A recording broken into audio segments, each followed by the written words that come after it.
Buenos días, buenas tardes, dependiendo de la hora que estés mirando esto. Hoy vamos a dar un poco el tema de COVID-19, tema muy controversial porque todo lo que le puedas estar diciendo hoy y ahora, mañana puede cambiar, ¿verdad? Entonces vamos a ir viendo algunas delineaciones que son generales y otras que se están viendo, ¿verdad? Y todo lo que tenemos de datos hasta el momento, ¿verdad?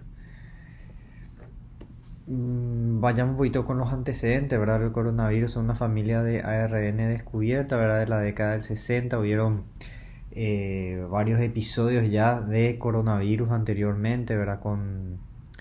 Que fue catalogado, ¿verdad? Como un resfriado común hasta el síndrome de respiratorio agudo severo, o sea, un espectro muy amplio de la misma enfermedad que puede aparecer en la persona eh, que lo padece.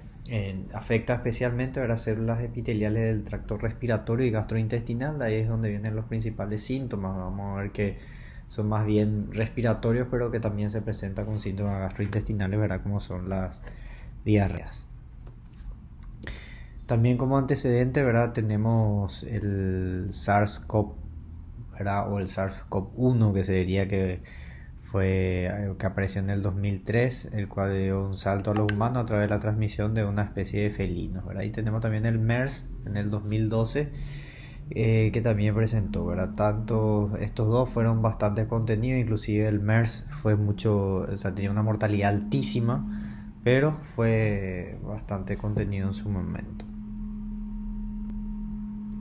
Un poquito lo que es la actualidad de la epidemiología acá en Paraguay, verás la cantidad de casos confirmados y vamos viendo acá en el 2020 como en este 2020, ¿verdad? Que al comienzo fue bastante contenido, posteriormente hubo un salto y ya en el 2021 que tuvimos el momento más alto, ¿verdad? Hacia comienzos de año donde hubieron muchísimos contagios, donde volvieron otra vez las restricciones, ¿verdad? Llegó hasta un pico más alto y donde empezaron a partir aproximadamente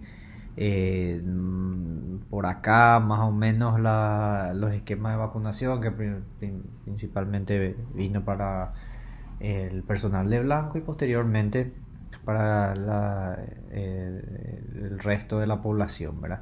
Y como con una vacunación que yo lo llamaría bastante dentro de todo ineficiente en el sentido de la poca cantidad que somos nosotros como población y el porcentaje que hoy día tenemos, ¿verdad? Un 30% de vacunación y ese 30% un poco menos de vacunación completa, como drásticamente disminuyó la cantidad de casos confirmados.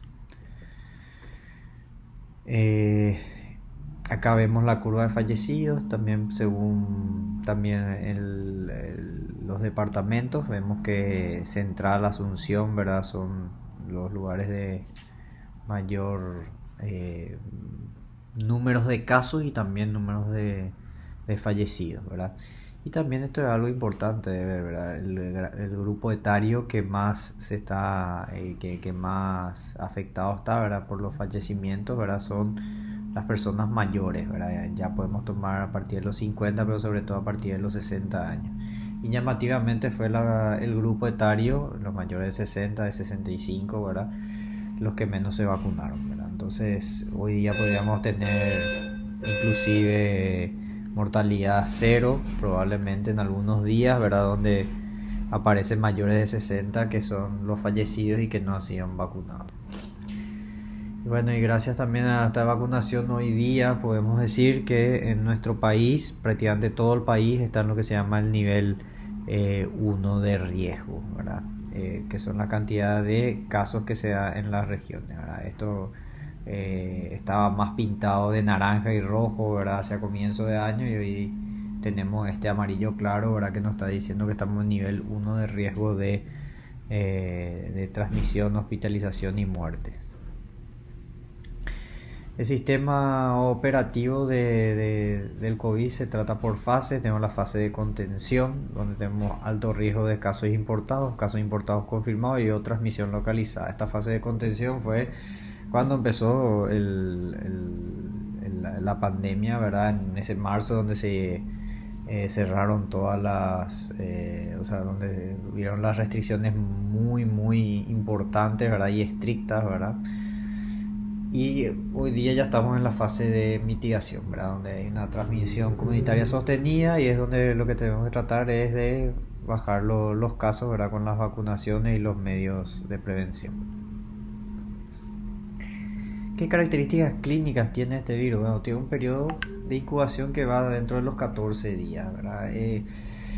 Eso es el periodo que tiene. Sabemos que hoy día el promedio de aparición de síntomas está entre 4 y 7 días, y para hacer un promedio a través de todo eso, en 5 días es el promedio de la gran mayoría de los casos que aparecen los síntomas posterior a la exposición del virus, pero tenemos hoy día probabilidad hasta el día 14, ¿verdad? Por ser la forma el comportamiento, ¿verdad? De lo que son los coronavirus, no solamente del SARS-CoV-2, sino esto se va sacando también de los otros virus y sobre todo del SARS-CoV-1.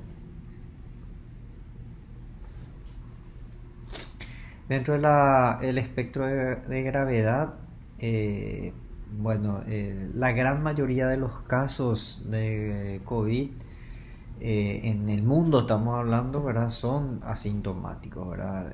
Hay un grupo minoritario, ¿verdad? Que se presenta con síntomas. Eso aumentó un poquito más en los últimos tiempos, ¿verdad? Pero se cree que está aproximadamente entre un 30-40% de los casos positivos son sintomáticos, ¿verdad? Y otra vez, dentro de esos casos sintomáticos, el 80% va a presentar sintomatología leve. De ese 20% restante puede presentar una sintomatología que va de moderada a grave, de los cuales van a precisar hospitalización. Pero dentro de todos esos, otra vez un grupo minoritario que estaría más o menos entre el 5, una casuística puede llegar a ser el 10%, van a ir a terapia intensiva. Y los que van a terapia intensiva, bueno, ahí había una casuística, ¿verdad? De que habla de que el 50% va a salir y el otro 50% va a fallecer, ¿verdad? Esto varía un poco de lugar a lugar donde se tomen los datos, ¿verdad? Evidentemente, siempre que el sistema de salud no colapse con los casos, entonces esto se puede mitigar mucho más. Sabemos que el virus tiene una primera fase, o sea, la enfermedad, vamos a decir, ¿verdad? El COVID-19 tiene una primera fase que es más bien viral, donde aparecen todos los síntomas habituales de una gripe, ¿verdad? El dolor de garganta, fiebre, dolor de cabeza, dolores musculares, etc. Y posteriormente entra una fase donde se superponen esa fase de síntomas con una respuesta inflamatoria del propio paciente, ¿verdad? Y ahí puede tomar dos cursos, ¿verdad? Que esa respuesta inflamatoria conlleve a, vamos a decir, mitigar todos los síntomas que está teniendo la persona y pase a la fase de curación, o se genera una hiperrespuesta de parte del paciente, ¿verdad? Y esto genera un síndrome de respuesta inflamatoria sistémica muy importante, que es lo que lleva a la gravedad y a la muerte de todos los pacientes. Y acá podemos ver, por ejemplo, la sintomatología, como vimos recién, ¿verdad? Todo lo que sea parte de un cuadro gripal. Y acá en el intermedio empieza a aparecer la disnea del paciente. El paciente puede presentar disnea, leve hipoxia, son pacientes que necesitan ya estar internados, necesitan oxígeno suplementario, y ya una fase, una tercera fase, ¿verdad? De hiperinflamación, donde tenemos ya el distrés respiratorio, el shock y falla cardíaca, ¿verdad? Los signos clínicos, ¿verdad? Muy importante, la presencia, se vio que dentro de lo que se encontraba en los laboratorios, ¿verdad? La linfopenia era un marcador importante de gravedad del paciente, ¿verdad? Se vio que estos pacientes que le iban mal, que estaban en terapia intensiva, tenían leucocitos de menos de 1500, ¿verdad? Entonces, el tener una leucopenia importante también marca un pronóstico para el paciente. También la elevación del tiempo de protonbrina y también la elevación del dímero D. Se vio que tenían impactos, ¿verdad?, en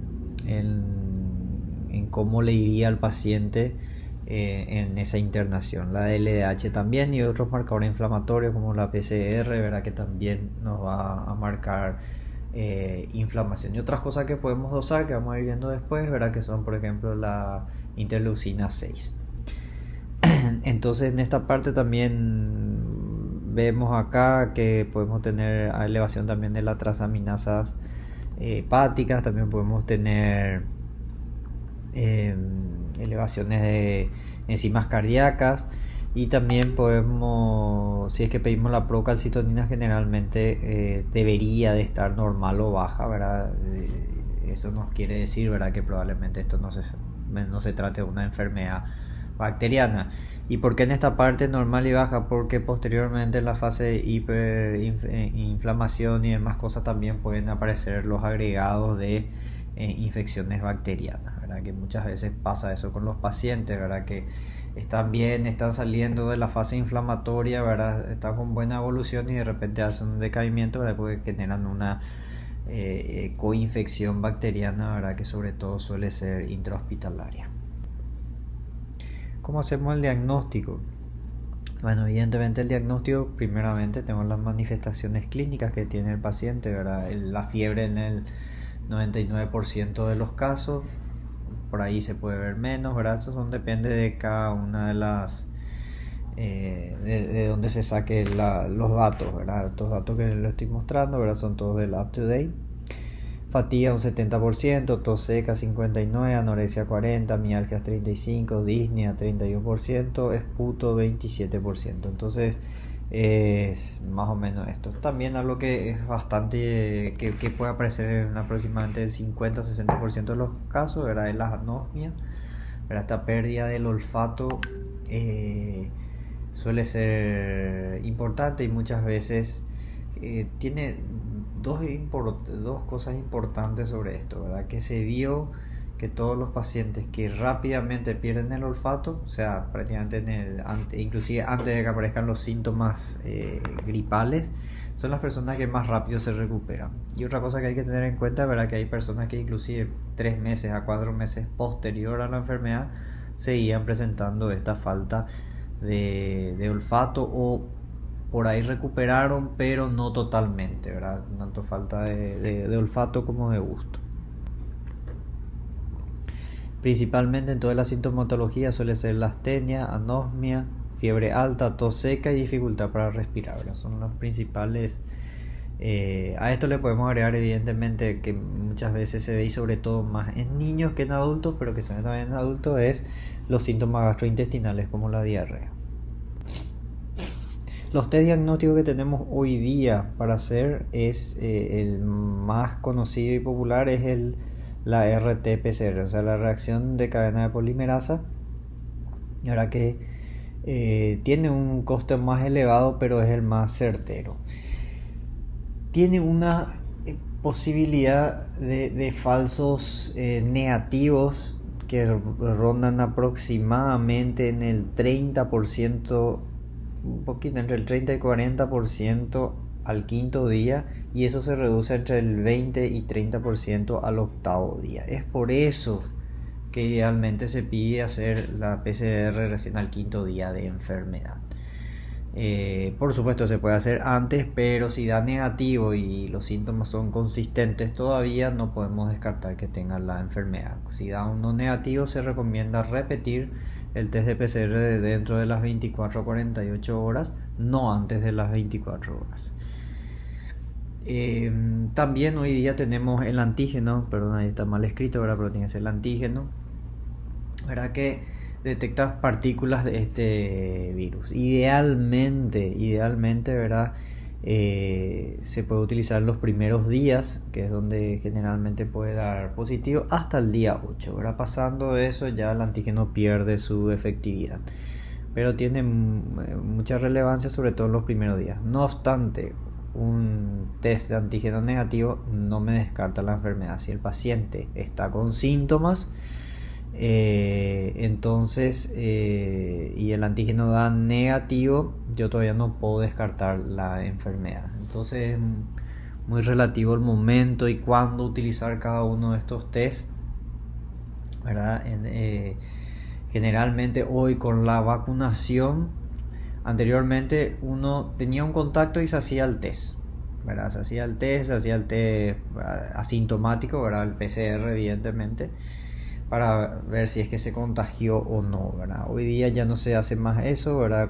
Si es que uno tiene el esquema de vacunación completa y tiene un contacto directo con una persona con COVID, que estamos hablando, contacto directo es a menos de 1 metro de distancia en un ambiente cerrado, sin tapaboca por más de 15 minutos. Esa es la definición de contacto.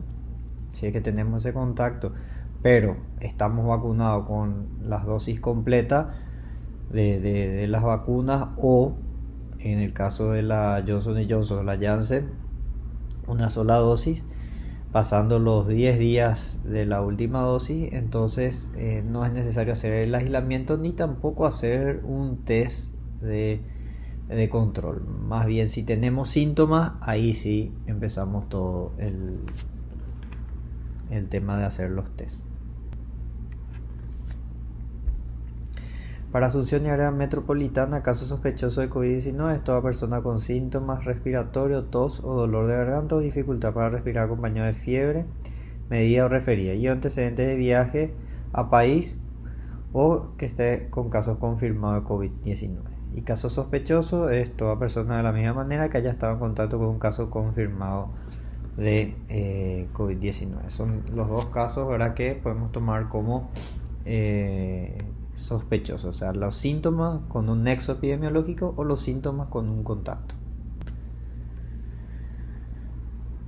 Fuera pasa lo mismo, no hay mucha diferencia. Otro método para el diagnóstico es la tomografía, y esto sí, la tomografía tomó una vital importancia, ¿verdad?, en el diagnóstico, porque en la gran mayoría de los casos se ve estas imágenes en vidrio esmerilado que se ven en la tomografía, ¿verdad?, que como vemos acá, un 86%, yo diría que más inclusive, consolidación en un 44%, derrame pleural 14%, generalmente se distribuye en forma unilateral 10%, la mayoría de los casos son bilaterales, y más que no suelen ser tan focalizadas, sino suelen ser más multifocal, ¿verdad? Como parches en diferentes partes del pulmón. Tengan en cuenta que inclusive la tomografía en muchos casos ya se ve imágenes y el PCR sigue siendo negativo. O sea que un paciente compatible con COVID que tenga un PCR negativo, uno puede hacerle una tomografía, y si ve imágenes, entonces hacemos el diagnóstico también de COVID. Probablemente el PCR todavía no le está dando positivo, pero en algún momento lo va a dar. Otra cosa que hay que tener en cuenta con la tomografía, ¿verdad?, que hoy día se pide muchísimo. O sea, el paciente tiene COVID y se le pide tomografía. ¿Qué pasa? Que en la gran mayoría de los casos en la tomografía van a haber imágenes, inclusive con los pacientes, atiendan bien esto, con los pacientes asintomáticos se pueden ver imágenes en la tomografía, ¿verdad? Entonces, porque eso asusta mucho y ya piden tomografía, se ve algo y le dicen, tenés neumonía por COVID, anda internate, ¿verdad? Y eso no es solamente el criterio de internación, va a depender de la cantidad de parcheado que haya. O sea, cuando nosotros tenemos que el pulmón está tomado más del 30%, sí, es una indicación probablemente para internar y hacer algunas medicaciones que vamos a ver después. Pero si no se puede ver, y en la gran mayoría de los casos, la mayoría de los pacientes que tuvieron COVID, gracias a Dios, mis pacientes, prácticamente todos, exceptuando 2 o 3, no necesité internar, pero toditos que ya venían con su tomografía, toditos en el 100% de los casos, en el caso de mis pacientes, que no fueron muchos, pero en fin, unos cuantos, tenían imágenes en la tomografía, pero eran mínimas. Acá podemos ver las imágenes, ¿verdad? Tenemos acá. Entonces es importante cómo vemos la radiografía Cuando hay una imagen de este estilo en la tomografía, por supuesto que vamos a ver la tomografía, pero así imágenes muy leves como esta, va a ser muy difícil ver en la radiografía. Entonces hoy día la primera imagen que uno tiene en la cabeza para COVID es tomografía. Eso no le quita, el gold estándar. Pero como segunda alternativa hoy día, mejor que la radiografía, está la ecografía pulmonar, ¿verdad? La ecografía pulmonar, que es lo que buscamos, nosotros podemos ver todas estas cosas, pero lo que está directamente relacionado al COVID-19, no solo el COVID, sino la mayoría de los virus, ¿verdad? Pero en el COVID se ve, es el engrosamiento y la pleura en forma irregular, líneas B, consolidaciones subpleurales. Nosotros tenemos la facilidad en la ecografía y en el COVID es que la mayoría de las imágenes en pulmón son subpleurales y son bien periféricas, ¿verdad? Si bien pueden haber centrales, generalmente comienzan con algo periférico, ¿verdad? Es muy raro encontrar solamente a nivel central y no a nivel periférico, ¿verdad? Tomamos para hacer la ecografía pulmonar, pues tomamos 8 puntos, donde tomamos 2 anteriores, 2 laterales o posteriores, y podemos inclusive irnos bien atrás en algunos casos, ¿verdad? Pero con estos 8 puntos nosotros podemos ver. ¿Qué buscamos? Esto es lo que se ve, vemos la tomografía en vidrio esmerilado, siempre tocando la pleura. Entonces nosotros podemos ver estas líneas B, que son unas líneas que parten de la línea pleural en forma de rayos y van hasta el fondo de la pantalla, ¿verdad? Esto nos está hablando de que hay edema. La misma cosa, acá vemos edema. Esto es algo, por ejemplo, normal, donde se ve la línea pleural y no se ven los rayos, y acá se ve la línea pleural y estos rayos que son las líneas B. Bueno, entonces todas estas cosas nosotros podemos ver en la ecografía. Y otra cosa que podemos ver es la línea pleural, que tiene que ser algo recto, como vemos acá, así bien recto. En el COVID vemos esta discontinuación de la línea pleural, que son las consolidaciones subpleurales. Una línea que se ve primero más engrosada, no es tan finita como esta, es más engrosada. Y segundo, esta irregularidad pleural con consolidaciones subpleurales. La toma de muestra, ¿verdad? A todo caso que cumpla la definición de caso sospechoso en el día 5 de enfermedad. Por supuesto que estas normativas pueden cambiar de país a país, esto es lo que se recomienda acá, pero esto puede ir cambiando con el transcurso de los días, meses y de país a país.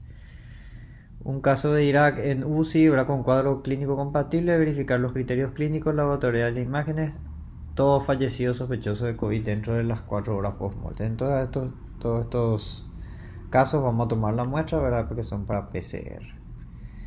Bueno, la toma muestra tiene su procedimiento, no vamos a entrar en detalles, ¿verdad? Pero son materiales biológicos, ¿verdad? Que se tienen que tomar con el equipo de protección de nivel 3, ¿verdad? Las personas que toman esto se tienen que empaquetar e ir directamente con los medios de transporte al laboratorio para procesar la muestra.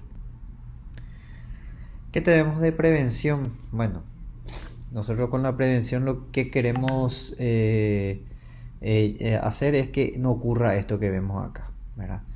Nosotros podemos tener esto, el área bajo la curva es lo mismo que esta, la cantidad de casos son iguales, pero si nosotros tenemos un pico de casos y este es nuestro nivel, nuestra capacidad del sistema de salud, entonces nosotros atendemos a todos estos casos que están acá y estos quedan con una atención totalmente deficiente, ¿verdad? Y ahí es donde empiezan los aumentos de mortalidad.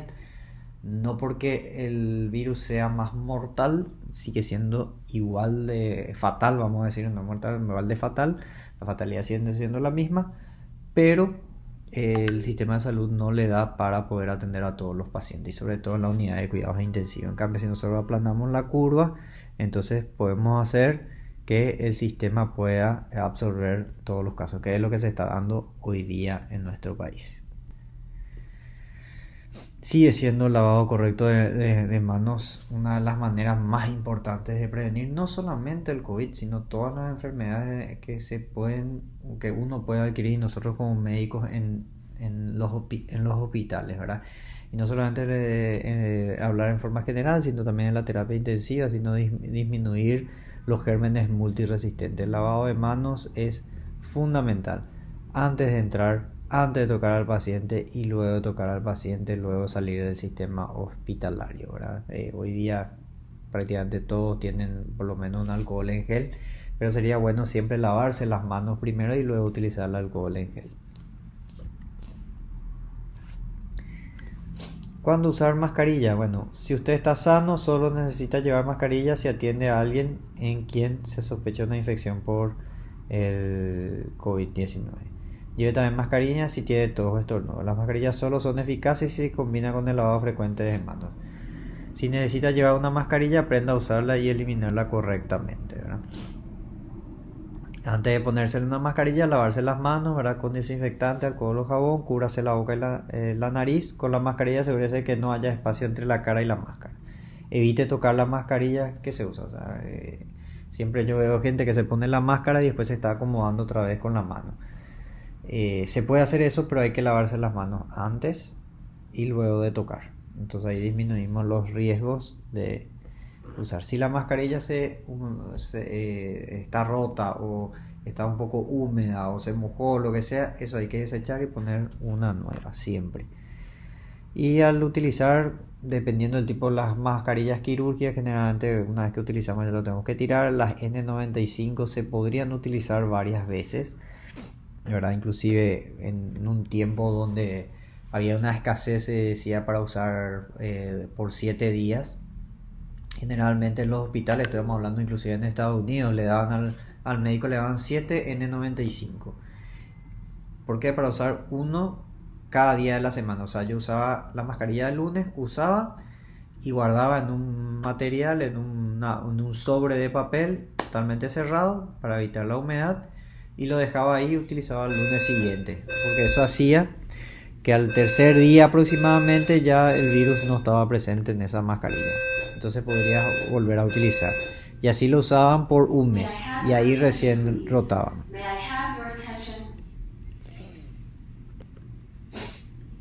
Esto también es importante saber, ¿verdad? Las mascarillas que tienen colores, ¿verdad? Vieron que tiene un color de un lado y el color del otro lado. Es importante usar la parte para evitar contaminar a los demás. O sea, si yo estoy infectado, entonces usar la parte azul hacia afuera. Y cuando estoy sano, usar la parte de celeste hacia adentro, hacia la boca, ¿verdad? Para protegerme a mí mismo de las partículas del ambiente. Entonces esto es importante saber porque tienen sus lados las mascarillas, por eso tienen también los colores para poder utilizar. Estas son las mascarillas, ¿verdad? Con las diferentes capas. Estos diferentes tipos de mascarillas. Tenemos la N95, ¿verdad? Tenemos las KN95, tenemos las quirúrgicas, tenemos las de tela y tenemos las de esponja, ¿verdad? Que son, pero vieron que la forma de filtrar, sobre todo las partículas más pequeñas que son los virus, estas de tela y demás cosas prácticamente no tienen ni una relevancia, ¿verdad? Se empezaron a usar y entraron de moda colores de diferentes estilos, ¿verdad? Pero no son prácticamente efectivas, ¿verdad? Si nosotros queremos tener algún tipo de efectividad, mínimamente las mascarillas quirúrgicas debemos de tener, ¿verdad? Todo lo que sea por debajo de eso, poco y nada es lo que influye, ¿verdad? Pero bueno, como siempre se dice, mejor algo que nada.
Ah, bueno, ¿cuándo se debe usar una mascarilla, verdad? No es necesario que todas las personas que no presenten síntomas respiratorios usen mascarilla. Esto fue al comienzo, ¿verdad? Esto vamos a pasar un poquitito, ¿verdad? Pero hoy día va a depender de las referencias de cada país, ¿verdad? Hay países donde ya la mascarilla no se necesita utilizar en espacios abiertos, pero sí en espacios cerrados, otro que ni en abierto ni en cerrado. En el caso de nuestro país todavía está la restricción de utilizar mascarilla en todo momento, ¿verdad? Ni siquiera en espacios abiertos todavía no está liberado, pero vamos a ver qué pasa con el pasar de los días. Esto ya vimos, ahora siempre lavarse las manos, posteriormente eliminar. Un poco de vacunas, ¿verdad? En lo que es la prevención. Evidentemente y ahora más que nunca, ¿verdad? Podemos decir que las vacunas son eficaces y ayudan a disminuir el contagio y las formas graves, ¿verdad? Y esto podemos ver con una cantidad mínima de vacunados en nuestro país tenemos un alto impacto en lo que es vamos a decir, las infecciones y los casos graves. Acá tengo un poquito un esquema, ¿verdad? De la efectividad de cada una de las vacunas. Es cierto que estos porcentajes de repente uno se asusta, ¿verdad? Un poquito veo la Pfizer y la Moderna en un 95% y de repente veo la CoronaVac 50%, la AstraZeneca 76%, qué sé yo, acá la Johnson Johnson 72%, decir, bueno, mucho más efectiva. Pero el problema es el momento donde se testearon estas efectividades. Por ejemplo, la de Pfizer y la de Moderna se testearon al inicio sus efectividades donde las variantes de los virus no eran tan importantes todavía. En cambio, por ejemplo, la Johnson Johnson o la AstraZeneca misma, ¿verdad? Cuando se testearon en otras poblaciones y aparte ya habían otras variantes. Entonces es muy relativo esto de la efectividad. Recién vamos a poder tener datos de aquí a 2 años. Yo calculo que vamos a tener realmente los datos. Ahora, hay que tener en cuenta que toda vacuna que tenga una efectividad mayor al 60% es sumamente efectiva, ¿verdad? Como la de la influenza, por ejemplo, llega a un 58-60% nomás de efectividad. Nosotros ahora, por el tema del COVID, estamos muy atentos a este tema de efectividad. Y aparte están todas estas variantes que no sabemos cómo responden las vacunas. Algunas dicen que una es mejor que otra que no. Sale otra publicación que desmiente y así estamos, ¿verdad? O sea que la realidad vamos a tenerla más adelante. Hoy día es colocarse la vacuna que tengamos disponible. Eso es lo principal y más importante. Todas estas son doble dosis, exceptuando la de Johnson Johnson, que es una sola dosis. Y hay algunas vacunas que están probablemente pidiendo que se coloque una tercera dosis, ¿verdad? Como son la Sinovac o la Sinopharm también, una tercera dosis. Pero hay algunos países que lo están haciendo y van a ir viendo cómo esto, qué impacto va teniendo con el tiempo. También se están viendo las combinaciones de vacunas, ¿verdad? Una de las que se sacó ya un paper, realmente ya sacó ya en el Lancet, ¿verdad? Inclusive, es la combinación de la AstraZeneca como primera dosis y la Pfizer como segunda dosis, ¿verdad? En un tiempo posterior a los 3 meses y con una efectividad bastante interesante, ¿verdad? Llegando al 90 y tanto por ciento, y muy buena tolerancia también. A mí me tocó hacer esa combinación sin querer, ¿verdad? Por cuestiones de la vida.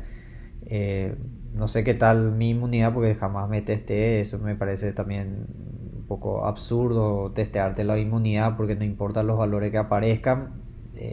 Puede aparecerte 200 y puede aparecerte 10 y el de 10 jamás se infecta y el de 200 se vuelve a infectar, ¿verdad? Entonces para mí es muy relativo eso, ¿verdad? Es vacunarse y bueno, y ir viendo en el tiempo que se necesite hacer una revacunación, que seguro va a ser anualmente. Como tratamiento, vimos que tenemos estas fases, entonces intentó miles de medicamentos por todo el mundo, ¿verdad? Para ver cuál era mejor, cuál funcionaba. En algún momento funcionaba uno, después era otro. Se utilizó plasma convalescente. Realmente mucha prueba y error sobre los medicamentos, ¿verdad? Hasta que, bueno, hay algunos que tuvieron mejores resultados, pero tampoco son espectaculares los resultados, ¿verdad? Pero se recomiendan, tienen altas recomendaciones, ¿verdad? No tienen un nivel de evidencia muy alto, pero sí se recomiendan en ciertos casos que vamos a ir viendo. Estos son todos los medicamentos que se estuvieron viendo: ritonavir, lopinavir, interferón, remdesivir, hidroxicloroquina, tocilizumab y muchos otros, ¿verdad? Como el baricitinib, por ejemplo, ¿verdad? Entonces vemos que en pacientes leves que están en la casa, digamos que la recomendación de hoy en día es nada, o sea, tratamiento sintomático como una gripe habitual. Los internados en sala y en UCIA veremos un poquitito enseguida. Antes de eso les quiero mostrar estos cuadros, ¿verdad? Que es el cuadro, no vamos a ir directamente, esto es del Instituto de Medicina Tropical, ¿verdad? Cómo es el manejo, ¿verdad? Que ellos van haciendo de acuerdo a los pacientes, ¿verdad? Esto se fue modificando, ¿verdad? Acá ven cómo entra la hidroxicloroquina, esto se sacó, se fue modificando, ¿verdad? Hoy, actualmente ya no utilizan más eso. Esto es viendo. Y este es el del Hospital de Clínicas también, que sacó su propio esquema de cómo tratar, ¿verdad? Pero esto se fue reviendo y se fue viendo, ¿verdad? Lo que vamos a ver ahora, como dijimos, esta es la primera fase antiviral y antiinflamatoria, y vamos a ir viendo según el grado. Como dijimos, los que están en la casa, es tratamiento como una gripe habitual y hacer el seguimiento. Para pacientes con hipoxemia leve pero sin necesidad de oxígeno, para estos pacientes se sugiere el remdesivir. Sin embargo, si los suministros son limitados, damos prioridad al remdesivir para los pacientes que reciban suplemento de oxígeno de bajo flujo, ¿verdad? Como se indica a continuación, sugerimos no usar dexametasona, ni tocilizumab, ni baricitinib, ¿verdad? Entonces los pacientes que están con una hipoxemia leve, ¿verdad? Generalmente estos tienen imágenes en la tomografía, son los que van a estar internados. Se sugiere dar remdesivir. El remdesivir generalmente tiene buena respuesta si le damos antes del día 10 de enfermedad. Pasando el día 10, muy difícilmente que funcione, ¿verdad? Entonces acá es hacerlo rápido. El paciente está un poco mal, la leve hipoxemia, remdesivir. Es el primer caso. Todo es del up-to-date. Pacientes que reciban oxígeno suplementario a bajo flujo. Para estos pacientes que reciben oxígeno suplementario a bajo flujo, se sugiere utilizar ya dexametasona y remdesivir. Entonces la dexametasona, o sea, los corticoides, entran cuando el paciente está con necesidad de oxígeno. Si a estos pacientes que tienen bajo requerimiento de oxígeno, pero tienen marcadores inflamatorios elevados, por ejemplo la PCR mayor a 75 y necesidades en aumento de oxígeno a pesar del inicio de la dexametasona, entonces en estos casos se sugiere agregar baricitinib o tocilizumab según cada caso, ¿verdad? No los dos, o uno o el otro. Generalmente el baricitinib se toma para los casos más leves y el tocilizumab para los casos más importantes. Ahora, si tenemos pacientes que reciben oxígeno suplementario de alto flujo o ventilación no invasiva, en estos casos se recomiendan dexametasona, como dijimos, ¿verdad? Y para aquellos que se encuentran dentro de las 24 o 48 horas, se sugiere la utilización de baricitinib o tocilizumab. También estaría sugerido hacer remdesivir a estos pacientes. Entonces, este es el caso donde le damos toda la batería: corticoides, baricitinib, tocilizumab y remdesivir. Son los que están en ventilación no invasiva. Después tenemos los pacientes, que es el último, que son los que peor están, que están en ventilación mecánica. ¿Qué cambia acá? Que acá la recomendación es corticoides y tocilizumab. En este caso no se da baricitinib, ¿verdad? Y no se da remdesivir, ¿verdad? son los dos, son en el caso, el último caso, que son los que peor están, entonces le vamos a dar la dexametasona y tocilizumab. Esto generalmente se hace previamente, también dosificando, ¿verdad? La interleucina 6 si se puede, ¿verdad? Y cuando está en valores altos está más recomendado utilizar el tocilizumab. Un pequeño videito, vamos a ver.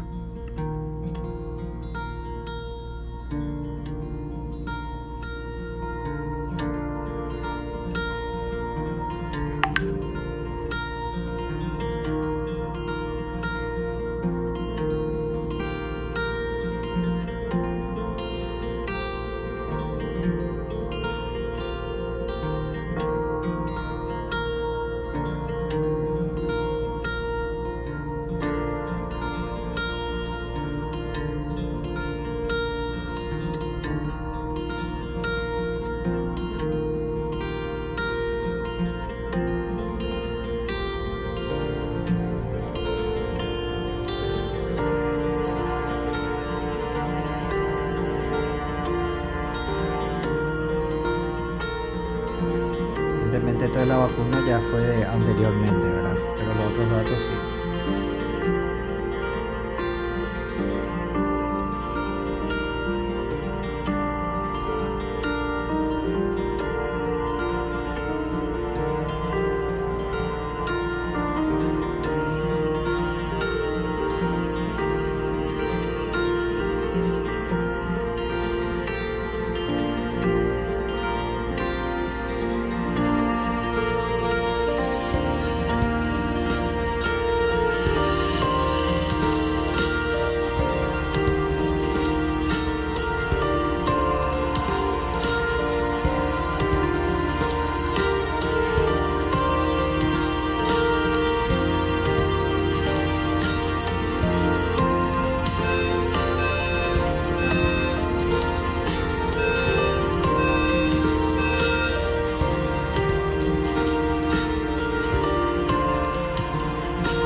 Y otro.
Bueno, y eso es todo lo que tenía para comentarles sobre COVID. Como les dije, esto es algo muy cambiante. Es muy difícil tener algo muy certero ahora. Como ya les dije, todo esto que yo les dije hoy, mañana ya puede ser totalmente diferente. Entonces, estar actualizado, ir leyendo las publicaciones, ir viendo cómo se va desarrollando y las cosas que van saliendo en el día a día. Es la única manera de realmente saber cómo manejar el COVID y tener los datos bien certeros. Bueno, eso es todo por ahora. Muchas gracias.